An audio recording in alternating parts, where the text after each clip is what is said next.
Doctor के cabin से बाहर निकलकर राहुल सिर पकड़कर बैठ गया। उसकी मम्मी आई और उससे पूछने लगी, डॉक्टर ने ऐसा क्या कह दिया कि तू अपना सिर पकड़कर बैठ गया? राहुल बोला, मम्मी, अलका डॉक्टर बन गई है। कौन अलका? मम्मी ने हैरान होकर पूछा। वही अलका जिससे दहेज में 5 लाख रुपए न मिलने की वजह से हम फेरों के समय बारात वापस ले आए थे। पर बेटा, शादी के लिए तो उसने ही मना किया था, मम्मी बोली। और क्या करती वह? ताऊजी और पापा ने उस समय उसके पापा को इतना जलील किया था कि उसने शादी करने से मना कर दिया। राहुल बोला, पर बेटा, तू इतना परेशान क्यों हो गया है मम्मी? मैंने तो बस यही कहा था डॉक्टर। हमें तो अलका की हाय खा गई। शादी को 13 साल हो गए, पर औलाद का मुंह देखने को तरस गए। हर बार किसी न किसी वजह से पेट गिर जाता है। इस बार खुश थे कि अब हम औलाद का मुंह देख लेंगे, पर यह समस्या आ गई। हमारी डॉक्टर ने अलका का नाम लिया और कहा कि अब वे ही कुछ कर सकती हैं। मम्मी, अलका रिपोर्ट देखते देखते बोली, जिस लड़की की बारात फेरों के समय वापस लौट जाए वह कभी दुआ तो नहीं देगी। फिर उसने सिर उठाकर मेरी तरफ देखा। उसकी शक्ल देखकर मेरी बोलती बंद हो गई। आगे और कोई बात होती कि तभी नर्स ने आकर तैयारी शुरू कर दी। अलका उठकर चलने लगी, फिर मेरी पीठ को सहलाते हुए बोली, डरो मत, मैं डॉक्टर पहले हूं, अलका बाद में।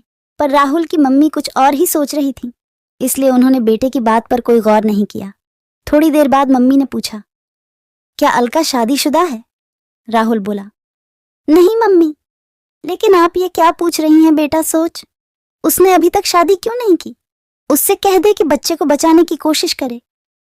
बहू न बचे तो कोई बात नहीं। राहुल चीखा, आप कितनी बेरहम हैं। मैं वही गलती दोबारा नहीं करूंगा।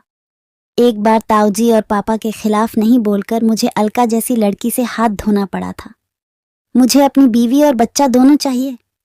उधर डॉक्टर अलका के सामने लेटी कविता जिंदगी और मौत के बीच झूल रही थी। वह उस शख्स की बीवी थी जो अलका के साथ होने वाले फेरों पर अपनी बारात वापस ले गया था। डॉक्टर अलका के सामने उस दिन का एक एक सीन घूम गया जिसने उनकी जिंदगी बदल दी थी। राहुल और अलका मंडप के नीचे बैठे हुए थे कि तभी राहुल के पापा की आवाज गूंजी थी, रुक जाओ। फिर वे अलका के पापा से बोले थे, 5 लाख रुपए का इंतजाम और करो। अब फेरे तभी होंगे जब आप 5 लाख रुपए का इंतजाम कर लोगे। अलका और उसके परिवार वाले सभी चौंक कर रह गए थे। अलका के पापा और चाचा दोनों राहुल के पापा के सामने गिड़गिड़ा रहे थे, पर उनका एक ही राग था कि 5 लाख रुपए का इंतजाम करो, नहीं तो बारात वापस ले जाएंगे।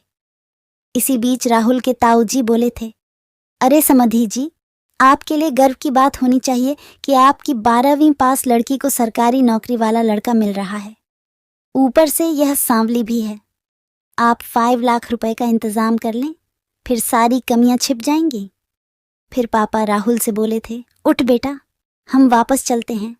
बहुत देर से चुपचाप सुन रही अलका उठी और दहाड़ी, अरे यह क्या उठेगा, मैं ही उठ जाती हूँ। मैं अब यह शादी नहीं करूंगी, आप शौक से बारात ले जाएं, लेकिन मेरे पापा का जो अब तक खर्च हुआ है सब देकर जाएं। फिर अलका अपने चाचा से बोली थी, चाचा जी, आप पुलिस को बुलाइए। अब तक जो शेर की तरह दहाड़ रहे थे वे भीगी बिल्ली बन गए थे। वे अलका पर शादी के लिए दबाव डालने लगे थे, पर अलका ने शादी करने से साफ मना कर दिया और बारात लौट गई थी। कमरे में आकर अलका रोने लगी थी। उसकी बुआ पास आ गई थी। वह उनसे लिपट कर रोने लगी और बोली थी, बुआ, मैं और पढ़ना चाहती हूँ। बुआ ने अपने भाई से कहा था, भैया, मैंने पहले ही कहा था कि अभी अलका की उम्र ही क्या हुई है, पर आपको तो बस नौकरी पेशा लड़के का लालच आ गया। देख लिया नतीजा भैया, मेरे कोई बच्चा नहीं है, इसलिए अलका की जिम्मेदारी मुझे सौंप दो। इसे मैं अपने साथ ले जाऊंगी, मैं इसे आगे पढ़ाऊंगी। इसके बाद बुआ अलका को अपने साथ ले गई थी। उस समय वह 12वीं जमात विज्ञान से कर रही थी। तभी पीएमटी का इश्तिहार आया था। अलका ने पीएमटी का इम्तिहान देने की इच्छा जाहिर की तो उसकी बुआ ने उसकी इच्छा पूरी की। अलका ने बहुत मेहनत की। अब उसका एक ही मकसद था कि कुछ करके दिखाना है। उसकी मेहनत रंग लाई और उसका पीएमटी में चयन हो गया। अलका को पता था कि बुआ भी माली रूप से कमजोर थी, लेकिन बुआ ने किसी तरह उसे डॉक्टरी पढ़ने के लिए बाहर भेज दिया था।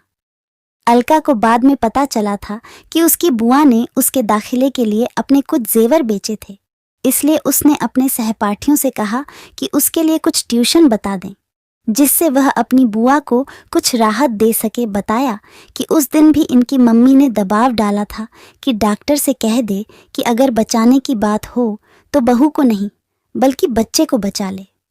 तब इन्होंने मम्मी को डांट दिया था। इन्होंने अपनी माँ से कहा था कि एक बार पापा की बात का विरोध न करके अलका जैसी लड़की को खो बैठा हूं, पर वह गलती अब दोबारा नहीं करूंगा। तब मुझे यह पता नहीं था कि वह लड़की आप हैं। बात को मोड़ देते हुए अलका ने पूछा, इस बच्चे का क्या नाम रखा विश्वास? कविता बोली। तभी डॉक्टर विश्वास वहां आए। अपना नाम सुनकर वे बोले, मेरा नाम क्यों लिया जा रहा है?